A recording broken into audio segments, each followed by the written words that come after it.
Patu of Ralph from Punting Melbourne style with Darren Potter from Darren Potter's Race Assessments, racetrackralphy.com.au. We're looking at Flemington and Potts. I think if we go for an overview, 10 races, I don't think we've got a lot of spring flavour here.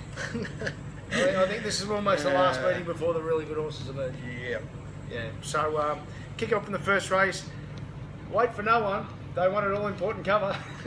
Well, they waited for everyone. They waited for everyone. So this was a 400 metre race, wasn't it? Yeah. What'd you do? What did you make of the race? Yeah, you've had I basically just backed Wait for No One and Azazel. Yeah. And never in doubt. Yeah. Couple of okay runs here on Vince Cardi's data, which I appreciate him letting us use. A couple of not sure runs. Sunquest, I think, has got a little bit of substance. And Frank and My Dear closed okay in that I don't think the race circumstance allowed them to be any better than they were. Yeah, I think that's right. Yeah, So, it's hard to take much from it, but they've had a clean out. They're horses that can possibly bob up. The clubhouse leader for the best ride of the year, because it was only the second city race, wasn't it? Yeah, we had Soldier do it. Ben Thompson on Hell High Water. Potts, we've been saying, lead quickly and you can win races, and that's what he did on Hell High Water. Well, he sat outside something, whoever it was it Gay's horse? Yep. And I think it was just, there was a real advantage in sitting outside the lead on Saturday as opposed to leading. Okay, so a lot of people think that if you're at the front of the pack, you're exposed, that's the main exposure. Yeah. Having a horse inside you provides you with more cover than a horse in front of you on that big sweeping turn at Flemington. So that's why when I did my track report on Friday, I was talking about the middle to wide draws would have an advantage. Now, as it turned out, nearly all the circle races were won from middle draws. Yep. So Darren is an example. We often talk about the myth that slow pace was negative for back markers. There's always a tipping point. But here, Darren on Vince's figures went 9 lengths faster in the first up to the 800 metre mark, and that blunted her spread. Hence, the thumbs up to Benny Thompson for sitting right on Gay's horse. Yeah, no, that makes sense to me. I mean, it was a good competitive race. Yep. Third race, well, you like Crown Witness, well done to you. I like Madinati, bad luck to me. And but I'd say just fair time out of all this. Anything, or do you see it differently? Oh, I think they've gone. I mean, it's a good, solid 2-year-old performance. So it's not outstanding, but it's where race one's almost barrier trial. Right? You know, this is actually a race, and it gives them an opportunity to go forward. Those horses. So. Race 4, well, this was a race with a little bit of substance. The way I look at it, and I know Kalani Kid probably didn't turn up, but outside of Extra Zero, obviously, because his best is in the past, the two best 2,000 metre horses, Aloft and Second Bullet, genuine speed when you're talking that, ran the Cornella. Yep. Yeah, it was a bit of a bunch finish. I think this is one of the races that I did get wrong on Saturday. I, of course, saved on the wrong Lloyd Williams stablemate, of course. I actually thought it was a good opportunity for them to pinch a race, steal a race with one run on Galaxy Radar, and they chose this occasion to put it into the race. So I sort of don't blame them for doing that, but I think if they had have tried to cheat, he was a genuine winning chance there Saturday. But he still ran well, so I mean, he's a thief, and our correspondent that nominated him for the Nudger one 12 months ago. Well, you've got to go in now. I mean, he wasn't favourite there on Saturday, but he's had a lot of chances, and he's really struggling to win a race. And you've just reminded us, our good mate Juppy, Anthony Jupp. Have you seen any of his YouTube work at the moment with what he's doing? Big Boy Hire? No. Oh, do yourself a favour, punters. He's bigger than the actual Bobcats that he's selling, and it's outstanding work. So on you, Juppy. But yeah, I think both Aloft and Second Bullet, they were both first up, they should both improve. Well, race 5, you're high-fiving yourself, rightfully so, with Red Alto, and a few didn't turn up here, and it's ended up being a pretty slow race, but all you have to do is win them, Potts. Yeah, well, the disappointing part was I actually really wanted Lord Von Costa. I'd taken the big odds early in the week, and I'd had a serious bet. And had you worked out by the time of deductions, sort of, you're still going to have a good win? Yeah, I think the average price was $7.50. It was going to be a much better result than Red Alto, but it was, anyway.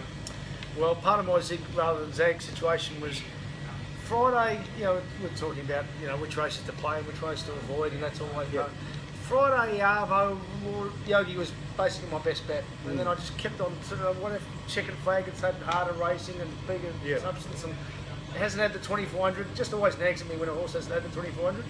In the end, there's that much between them, and I stayed out of the race. So yeah, I didn't lose with the race, and ultimately my thinking was probably right, because 6 to 4, whatever it started, it was probably too short. But if you backed it, you won, and good on you. It was a lot like the race the week before. Not quite as tight, but it was tight like Kiwa and the horse that was very unlucky. Charleville. Right? So you almost had to back both of them. Or, so I had a strong bet on Yogi and saved on the other one. But it was very marginal. That's one of the things. Yeah. Well, speaking of marginal, my huge result, biggest odds play, was Spun Largo, and I think what you're just saying there, that was if it draws barrier 10 or 11 instead of barrier 4, don't think McNeil did a lot wrong, but just those couple of lanes, it was very marginal. It was length in front afterwards. Would have made it a lovely day for me. Instead it was Jaminza from Rebellious Lord. How'd you play the race? Well, I marked Spun Largo $14. This is the point that punters should, it's worth noting. Yeah. If it had drawn gate 8 instead of, I think it drew inside anyway. It was always going to, it was going to be on the fence. I would have marked it probably $9 or $10. Yeah, that's the difference I think it makes of having a horse on your inside. Yep. This is another race I got wrong. I had to mark Rebellious Lord favourite, but I marked it longer than the mark and then got out to about where I marked it. I thought it was the most likely winner of the race, but I just felt there's one horse here that's going to beat it. Right, so the one I ended up plonking for, that was the best result for me in the race, was the Chris Waller trained Wayanka, who looked the winner on the home turn, and of course the stablemate. That's exactly right. There we go. Thanks Lloyd, thanks Chris. I think Rebellious Lord, 1400 sees him out. Yeah, he's too good in that sprint race. No, look, the horse has got a lot of ability. Yeah. He's still very raw. And that went against him. He's doing it on talent. He's not. Yeah, he could become a really nice horse. Well, I think Rhythm Despair ran to his best, and Amavasha ran just below his best, and not by much. You always say it's marginal. I think that was probably the difference there. Yes, well, I can probably give myself a pat on the back here because I was tempted, because I'd backed both Amavasha and Rhythm Despair at their previous runs. Yep. It was tempting here to just honk for Amavasha. Yep. I thought there were just enough reasons yes. to give Rhythm Despair another opportunity, and it was at the right kind of price. Yep. And I'm delighted I did. So, well done. Because I had him as second, and I agonised over 2-bet play, and in the end I went each way Amavasha. Yeah. There it is, Ralphie. Racing's full of decisions that are easy to fuck up, and all you can that's what ends up often making the difference one way or another. All you can do is have a scoreboard and say, well, we either got it right or we got it wrong. Nozomi was the blowout. What's your thoughts about Nozomi winning, firstly? I mean, to be quite honest, by the time this race was run, I'd left my partner in charge of the betting for the day, and I was out at CNM walking the track.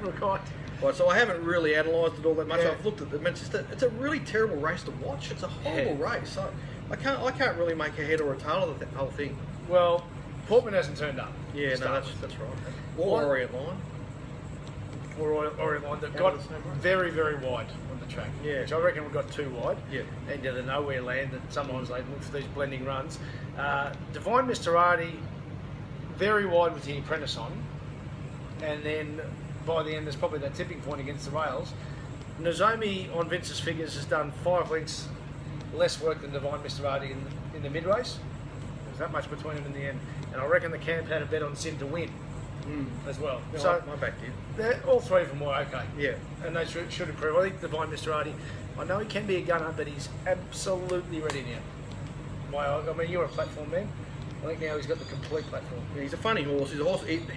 Well, that's right. The only problem is the air come out of this race. This race feels like a flat tire to me. So I'm just not sure. But maybe you're right. Like I get according with Divine Misterati pots. It's flat tire for me too. And the last race here, well, the market only was interested in 2 horses, Eureka Street and Spanish Reef. And my golly gosh, they had it easy for 1,200 metres there at the front. Yep, they did. Yep. So not much coming out of the race. Nothing was ever from the minute they'd gone 600 metres, they were going to run the Prunella. It was ho hum ho hum. And I wish they could have swapped spots. Right. Because I backed them both, but I really would have preferred Spanish Reef, and I think the difference in the race was that Spanish Reef was on the inside on the back straight exposed to the wind, whereas Eureka's outside it with cover. Beautiful ride by Daniel Moore. So, and on a race-to-race situation, what was really interesting here, the money coming for the Eureka Street, it went a length slower than Caulfield, which was a brutally run 2000 race. Some of the other horses out of that race went between 10 and 15 lengths slower than they did at Caulfield. Of course, it's always important to get cover. And anyway, if you're, as we say, that's another example. We're talking about market intelligence. Swim with the tide, because I told you Eureka Street was going to go forward, and you get a very cruisy run. And it did. I can tell you now, I got tipped that horse from a lot of different sectors on Saturday. Tip come from everywhere, and they were right and good on them. So I think it's a pretty hollow meeting, even though we had 10 races. My horses to follow would be mainly Second Bullet and Divine Mr. Artie. What say you? I can't remember. Yeah. There's nothing that jumps out at me that I really want to back. Exactly. There was that type of meeting. There's nothing that's just speaking of horses to follow, I do want to say that when we did the last show with Mick McGuire, we're over there at the Rising Sun at South Melbourne. We're here at the All Nations at Richmond today. We did all agree that day that after Ability won first up, we to keep backing that horse. So I hope someone's been listening. It's just completely flying that horse. Got a word on that race yet? I mean, why it was? God, it would have been a good betting race at Flemington, but instead it was yesterday. Lincoln Rupert ran really well. Yeah, absolutely. Yeah. I did not know how to price him yesterday. I found it really difficult. I was delighted with the price Ability got to. Yeah. He looked a really solid bet to me. He seemed extremely likely to be in the finish, and there we go. So happy days. And Lord of the Sky, swinging the nudge one stakes, he's riding. Yeah, easy. Can I just say before we've still got a little bit of time? I just want to say that, as I mentioned at the start, I had a bit of a tough run. In July with the the punting gods sort of giving it to us, bending us over, and really saying, "Cop that, boys." What I do want to say is the toughness of all my subscribers that I mentioned when I first started my own website, they all stuck solid, and I'm really glad we had a big weekend. So thanks to all those subscribers that stuck solid and had a bit of fun there on Saturday. That's what we do. We do our best, and hopefully we get it right.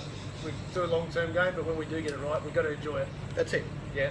Just another something I did see on Twitter on the weekend. There was a discussion about results and reporting of results and stuff like that. Yeah. So I can tell people that if they go to my page and look at the results page, it just brings up a spreadsheet. They are purely the results directly off the betting plan that goes out at say 9 o'clock in the morning. Okay. There's no fudging, cheating, and I'm very conservative with the pricing. So just based on some of the stuff I've read on Twitter, I think that's a bit unusual. There's a lot. There seems to be some. Here's a question I asked. Fudging that occurs. So anyone that does look at my results, and one of a lot of the feedback I get, one of the regular feedbacks I get is that Potts, it's great. One of the great things about your set is that the prices that you put on your results are achievable. So. There you go. Why? Are you here for a month or long term? No, I'm here for decades, Ralphie. Why would you want to bullshit to people? Yeah. I don't get the business idea of that. I understand if you're just trying to, completely fleece people, but if you're here for long term, rightly or wrongly, you put your hand up and you say, well, that's what it is, or you wobble your head off and say, we got it right, but it's dumb business to have a bullshit, isn't it? I think so. I think, if you're around for the long term, it's you pinch a cliche, under promise, over deliver, and that's it. There we go. So, well done to you. You had a good day, and hopefully we can both do it. Is it Caulfield? No, it's Flemington again. Back to Flemington. Back to Flemington again. Can't wait. It's Darren Potter's Race Assessments or RaceTrackRalphy.com.au, and thank you.